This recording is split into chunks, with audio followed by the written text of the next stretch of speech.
भारत एक प्राचीन देश है। यहाँ प्राचीन काल में अनेक वीर योद्धा हुए हैं जिन्होंने दुश्मनों के छक्के छुड़ा दिए थे। ऐसे ही वीर योद्धा थे श्री गुरु गोविंद सिंह जी। उन्होंने मुगलों के खिलाफ तलवार उठाई थी, क्योंकि औरंगजेब अपनी प्रजा पर बहुत ज़्यादा अत्याचार करते थे और ज़बरदस्ती धर्म बदलवा देते थे। इसलिए श्री गुरु गोविंद सिंह जी ने मुगलों के खिलाफ लड़ाई लड़ने की ठानी। ऐसी ही एक लड़ाई थी चमकौर की लड़ाई, जिसे चमकौर साहब की दूसरी लड़ाई भी कहा जाता है। यह लड़ाई 21 दिसंबर से 23 दिसंबर को सन 1704 में लड़ी गई थी।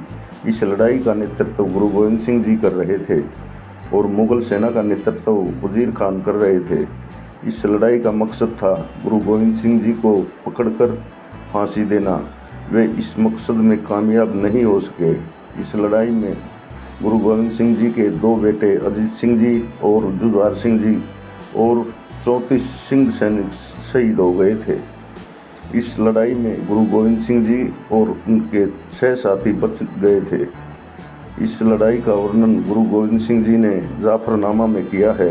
चमकौर साहब पंजाब में एक स्थान है। गुरु गोविंद सिंह जी ने 14 बार युद्ध किया था। उन्हीं में से चमकौर का युद्ध भी एक था। विशाल मुगल सैनिकों ने 43 सिखों को घेर लिया था।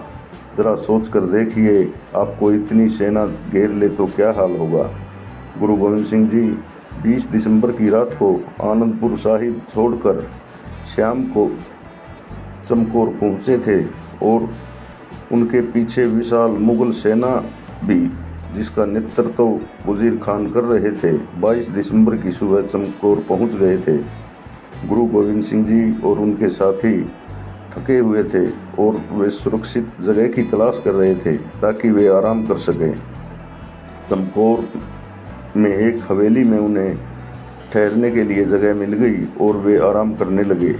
जब मुगलों को पता चला तो उन्होंने हवेली को घेर लिया और गुरु गोविंद सिंह जी को आत्मसमर्पण करने के लिए कहा। मुगलों को यकीन था कि गुरु गोविंद सिंह जी इतनी बड़ी सेना देखकर आत्मसमर्पण कर देंगे, लेकिन गुरुजी को यह मंजूर नहीं था।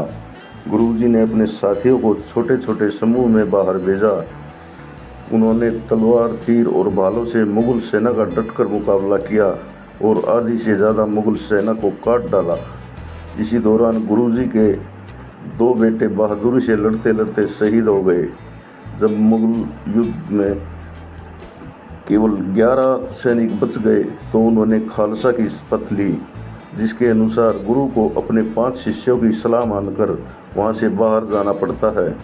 इसके बाद खालसा ने दुश्मनों को धोखा देने के लिए गुरु गोविंद सिंह जी के कपड़े पहनकर आखिरी दम तक लड़ाई लड़नी शुरू कर दी। गुरु गोविंद सिंह जी शिष्यों की मदद से दीना नाम के सुरक्षित स्थान पर पहुंचने में सफल हो जाते हैं।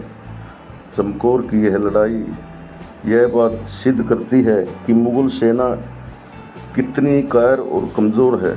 वे विरोधी को हराने के लिए वीरता नहीं, छल का प्रयोग करते हैं। गुरु गोविंद सिंह की वीरता उनके 2 पुत्र और 40 सिंहों की ने दिखा दिया कि वे कितने बहादुर हैं। चमकौर की यह लड़ाई इतिहास में हमेशा याद की जाएगी।